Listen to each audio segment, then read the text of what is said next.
Hello and welcome to Frontrunner Motorsport, and it's that time of year again where we go back to the past and look at the predictions I made for Formula E, a series so chaotic predicting the weather is difficult, let alone predicting what the standings will be in like 6-7 months time. But every year I give it my best go and I usually get it very, very wrong. And so again, we're going to go through my predictions, see how well I did, how many points I scored. I think last year I got like 3 or 4. It wasn't great, but it never has been. Remember, this is a video I've done before where I predicted Antonio Felix da Costa to finish like 17th. He ended up champion. The year after, I predicted Sebastian Buemi to be champion, and he finished 21st. I have got these predictions so wrong in the past, but I think this year I cracked it. I think I gave it a proper good go. So with that, let's check out my predictions, what actually happened. Let's see how well I did. So make sure you subscribe. I'll put a link to the original predictions video somewhere in the description or maybe on the end screen, so check that out. Subscribe, and with that, let's jump into the video. Neo 11th with Dan Ticktum 22nd and Sergio Sette Camara 21st. Dan Ticktum didn't have a great first year with the team. Sergio Sette Camara has spent the last few years with the Dragon team. His best finish in the championship is 20th, and I think it's something like 40 races he's finished in the points 4 times. I think Dan Ticktum's only managed it once. You know, Neo used to be odds on to finish last. In fact, I think, did he not finish last like 5 years in a row? And so since then I've always just predicted they're going to finish last, but the last couple of years they've actually done a little bit better. They're still a backmarker team, no doubt about it, but they haven't finished last. This year they finished 9th, so I was well off and they actually did a very good job. Sergio Sette Camara I said would finish 21st. He actually finished 20th, so better than I thought, but he did only score points at 2 or 3 races and he was disqualified from 1. I did predict him to finish ahead of his teammate Dan Ticktum, which he did not do. Dan Ticktum actually had a very good year. 17th. Not bad in a Neo. He actually scored points in 6 races as well. Really boosted their year. So, Neo, not last, no points for me, and a fantastic job from the Chinese team. Mahindra 10th with Oliver Rowland 20th, Lucas Di Grassi 12th. I don't think they're getting the best Lucas Di Grassi, and I don't think Mahindra can give him the same platform he's had before with the likes of Audi and such. It's going to be a rough year for Lucas Di Grassi. I think he'll be lucky to get on a podium somewhere. You know, Lucas Di Grassi really was one of the best drivers in the early days, and of course he is integral to the beginning of Formula E, but he has not got the results to match over the last couple of seasons. I thought Mahindra was going to be a big downturn for him, and it did prove to be that way. He did get a podium. The issue was he only scored points at 2 other races. So this was a terrible year for Lucas Di Grassi. I predicted he would finish 12th. He finished 15th. Oliver Rowland I think is a very good driver, but I do think he's outclassed in this field, and I think again he's going to struggle in the Mahindra car. I can see him finishing 20th, just ahead of the Neos. Couple of points finishes here and there, but nothing spectacular. You know, I said Oliver Rowland would finish 20th, and he didn't even do that well. He also left the team before the year was through, replaced halfway by Roberto Merri, who was a bit of a shock, but he didn't score any points anyway. It didn't really change the standings, so we can call Rowland / Merri a 21st place finish. Pretty bad year for Rowland. I think he's probably done with Formula E. I don't think we'll see Roberto Merri back either. Nissan 9th with Sasha Fenestraz 18th and Norman Nato 15th. Nissan are a difficult team. They were once Edams, who dominated the series in its early years, but they have been slipping down the field for a while, even with top class drivers like Oliver Rowland and Sebastian Buemi. Nissan had a much better year than I thought. I said they were going to finish 9th, they finished 7th. Fenestraz, I think, will be disappointed to only finish 16th. I said he finished 18th, so he did better than I thought anyway. But honestly, he should have scored a lot more points. There were times he was running in the top 4, and just things went against him. He had a lot of bad luck.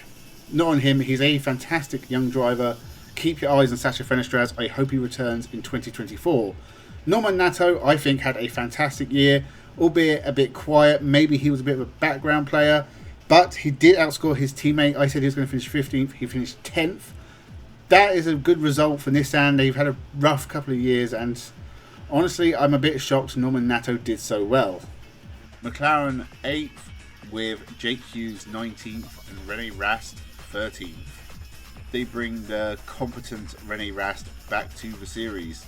He did a very good job straight away for Audi when he was brought in to replace Daniel Abt, and he had a good full season with the team as well. So, I finally scored my first points. Not only did I predict McLaren were going to finish 8th, which they did, I also predicted that Rene Rast was going to finish 13th, which he did. So I get 2 points from McLaren. Bit disappointed by Rene Rast. I was expecting a lot better. He was another one who was, especially the first half of the year, running up the top end of the field quite a lot, but just didn't have the luck go his way. Second half of the year was terrible. He didn't score points in the last 10 races, and he was beaten by his teammate. Jake Hughes is he's not great. That was actually really harsh to say, but okay. Maybe the odd points finish here and there, but I think the signing of Jake Hughes to the team is a misstep. I think there are way better drivers out there who would have jumped at the chance to take this drive. You know, technically I wasn't wrong. Hughes did have to make do with a few points finishes here and there. He did outscore his teammate, but only by 8 points, and Rene Rast did take the only podium for the team. Overall, it wasn't a bad year for Jake Hughes. I was expecting a lot worse. I said 19th, he finished 12th. And he's back for 2024. He could be top 10, I think, next year. This wasn't a bad first year. He could be the Jake Dennis for McLaren. We'll have to see how it goes for Jake Hughes. Abt Cupra 7th, with Nico Muller 16th and Robin Freins 11th. It's a very DTM-y lineup, and one that will be stuck completely in the midfield. Robin Freins is a Formula E race winner. He's a very, very good driver. He's a race winner in DTM as well, and he can put in good performances, but I don't think they're going to do it over the whole year. The same pretty much goes for Nico Muller, another very good driver, but definitely a midfield driver. I don't know why I said DTM-y like it was an insult. DTM is actually quite a competitive series, and both Nico Muller and Robin Freins have both done very well in DTM and are very good race drivers and have done well in Formula E in the past. This year had a very rough start for Abt Cupra. It took them a long time to score their first points. They came on a lot stronger in the second half of the year, especially Nico Muller, who started to do very, very well. Now, he finished 16th. No, he finished 19th. I said he was going to finish 16th, so it was worse, but given the bad start, that's not surprising. Robin Freins had a tough year. He finished 22nd, but he did miss races because of an injury. Kelvin van der Linde made his Formula E debut, another DTM driver, and he didn't score any points for the team either, but they didn't score points till later in the season anyway. So, rough first year for Abt Cupra. They finished last, but as I said, they got better through the year. There was a platform to build on for 2024. Robin Freins won't be with the team, but I half expect Nico Muller to be back, and you know, if they get a decent driver to join him, maybe Lucas Di Grassi, Abt Cupra could be a proper midfield team next year. It makes sense. Lucas Di Grassi did win a championship with Abt. Andretti 6th, with Andre Lotterer 17th and Jake Dennis 9th. Jake Dennis has been something of a revelation of the last couple of years, and he sticks with Andretti for a third year. Don't see him challenging for top places in the championship, but I think again we will see some standout performances from him and possibly a race win. Honestly, I said Jake Dennis was going to take at least a win, where he goes and wins the championship. This is what I've done before. Jake Dennis, I predict 9th, he goes on to be champion.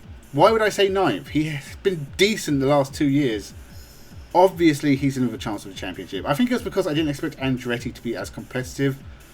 And that was just ludicrous because they are a very experienced race team. And once again, Jake Dennis outshone all of my predictions. And he is a fantastic driver. Andre Lotterer, he has been poor for the last few years. Yeah, Andre Lotterer has really had his day. There was a time when he was a steady hand, consistent, scored points, but he crashes a lot. He bumps into people. I get the feeling there are a lot of drivers on the grid who are very annoyed with him. I'd be surprised if he returns. Of course, he's part of Porsche's hypercar program in World Endurance. I predicted him to finish 17th. He actually finished 18th, so I wasn't too far off with him. But I also predicted Andretti to finish 6th. They finished 3rd. So this was not a very close prediction, and I have embarrassed myself once again. Maserati 5th with Maximilian Günther 14th and Eduardo Mortara 10th. Eduardo Mortara has been incredible over the last couple of years. One of the biggest shocks and one of the hardest to predict. I always put him too low. Maybe I should learn my lesson, but I think he is going to slip down to 10th. I was close with Maserati. I said 5th, they finished 6th. Not too far off, and they again had a tough start to the year. Second half of the year, they were brilliant. But Eduardo Mortara has been a championship contender, fantastic driver at times, but this year he got caught up in way too many accidents, and he was off the pace of his teammate Günther. I said 10th for Mortara, he finished 14th, which is annoying. And I'll tell you why. As for Maximilian Günther, a few years ago when he was with BMW, I thought he was one of the young up-and-coming drivers who was going to take Formula E by storm. It didn't work out at Nissan. Now moving to the new Maserati team, which is of course Venturi, it's going to be interesting to see if he can recapture his old form. So I predicted Günther to finish 14th, and his teammate Eduardo Mortara finishes 14th. Where does Günther finish? He finishes 7th. Very good year for the German. Really shone this year. He was great with Maserati. He took a win. Brilliant driving from the German. I'm expecting big things from him in 2024 if he stays with Maserati.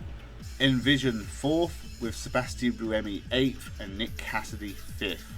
Sebastian Buemi is one of the most successful drivers in Formula E history. He is a champion. He is really dominating World Endurance alongside his Toyota compatriots. The last couple of years in Formula Evo have been terrible by his usual standard. I did not expect Envision to win the team's championship, nor did I expect as much from Sebastian Buemi as we got. Now, he didn't take a win, but I predicted 8th, he finished 6th. For a driver of his caliber, former champion, maybe you would expect a bit more, but given that he had a really bad time in Nissan over the last few years, this was honestly a big jump up the field. It might be a big confidence booster for him. Not that he should need it because he has been ultra successful in World Endurance racing. Nick Cassidy over the last few years has been a really good driver, but he has had some really bad luck and form has evaded him at times. But I feel every race he is getting better and better, and I'm really excited to see what he can do in 2023. I think potentially one day he will be a title contender. It might be this year. And then there's Nick Cassidy. I predicted 5th, he finished 2nd, but I would argue he should have been champion. Two things really went against Cassidy this year. He got hit by Mitch Evans at Rome, and that first race in London when Envision decided to play silly bollocks. They should have got him past Buemi, put Buemi in front of Dennis. They didn't do that. The teammates made contact, cost Cassidy the driver's title, or at least a shot at it. As it turns out, second's not a bad finish, but he's left the team, he's gone to Jaguar, and that could be a title-winning move for the Kiwi. Porsche 3rd with Antonio Felix da Costa 7th and Pascal Wehrlein 2nd. Their next big step would be being title contenders, and I think Wehrlein has the talent and the form backing him up, but that could potentially happen in 2023, just falling short in 2nd place. Antonio Felix da Costa is a fantastic signing to replace Andre Lotterer, and I think he'll bring a bit of stability to the team, but he's not the driver that won the title a few years ago, and I can see him mostly backing up his teammate. Porsche always seemed to manage to be disappointing. They were a midfield team struggling to take their first win. They finally did that last year, but they still weren't ultra high in the championship standings. I predicted this year that Porsche were going to be title contenders. Now, I only put them third in the manufacturers, but I did predict Wehrlein to finish second. He finished fourth. Disappointing because at the start of the year, he looked like the driver to beat. Up until Cape Town, when he got spun out, he was on top form. He only took one win in the last half of the season. He did finish every race in the points, but he usually finished 6th to 10th. Didn't score enough points, dropped down the driver's standings. 4th overall, I think he could be disappointed with that. Da Costa, I said, would finish 7th. He actually finished 9th. Out of the two of them, he got caught up in more incidents than his teammate. But I think Porsche will be disappointed overall. They were beaten by one of their customer teams. And honestly, as slick and professional an outfit as Porsche are, and the success they've had in other racing series, really expecting them to be top contenders at some point. It has to be next year, surely. Second, Jaguar, with Sam Bird 6th and Mitch Evans 1st. So again, I'm putting Mitch Evans first. I have done this before and been disappointed, but I think Mitch Evans is an absolutely brilliant race driver. I think he's been very unlucky in the past. This could be his year. If he can just put a whole campaign together, this could be the year that Mitch Evans finally wins the Formula E Championship. Sam Bird, I think I put him first or second last year, and he had a shocker. It was a really bad year, and I expect better from Sam Bird. This is a make or break year for him. I think he had won a race in every season of Formula E prior to last year. He's going to want to right that ship and take a win at least this year. Back up his teammate and help Jaguar in the team's championship as well. I think he'll be close at the top. I usually predict Jaguar to finish first or Mitch Evans to finish first. Once again, it did not come to fruition, but I said Jaguar would finish second, and they finished second. Evans, I said, would finish first. He actually finished third. Sam Bird, I said 6th. He actually finished 8th. Not a terrible year by any standards, but when you consider that Mitch Evans had his accident with Cassidy at Rome, he was also taken out twice by Sam Bird whilst in point scoring positions. This could have been a much better year for Jaguar. Genuinely think Mitch Evans could have been champion and Jaguar taking the team's title. Didn't happen because the team had some very unfortunate errors that cost them those results. Now, Jaguar have Mitch Evans and Nick Cassidy signed on for 2024, which means no Sam Bird.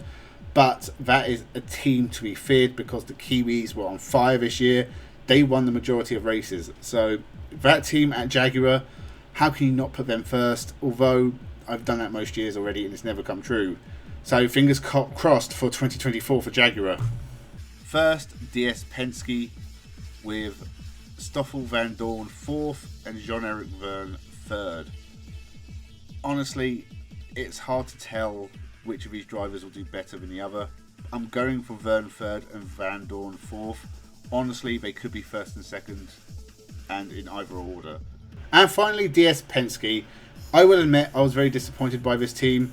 I know that there was a big change at this outfit, but when you've got Stoffel Van Dorn and Jean-Eric Verne, 2 top drivers, you've got 3 championships from Formula E there, I was expecting a lot better. Van Dorn really struggled in his title defence. He finished the year 11th. I predicted 4th. Jean-Eric Verne, he finished 5th. I predicted 3rd. Honestly, he looked like he was going to finish up near the top or closer to the top than he did, but he had a rough mid to end of the year. Penske, I said, would finish 1st. They finished 5th, so they weren't even close to what I thought. Very, very disappointing. I was expecting much, much more from them. And so that ends another year of Formula E predictions. And once again, I got it hideously wrong. Jake Dennis surprised me so much, but honestly, I should have put him higher up in my prediction video. I don't know why I put him 9th. That was a really stupid move. Andretti, if they can get if they can get a teammate for Dennis who scores decent points as well, they are going to be one hell of a threat for the team's title. But hey, I can't see anyone beating Jaguar in 2024. Let me know how you did with your predictions. If there's anyone there who surprised you, maybe did better than you thought, did worse than you thought. Just tell me in the comments. And let me know your thoughts on 2024, any of the big driver moves, anyone you think might get a seat in Formula E, anyone who might be on their way out. Make sure you subscribe to the channel. Thank you to everyone who has recently. We're so close to 1,000 now. It's coming quickly, so make sure you subscribe. You could be number 1,000. Thank you very much for watching. There'll be more motorsport content coming soon, and have a good one.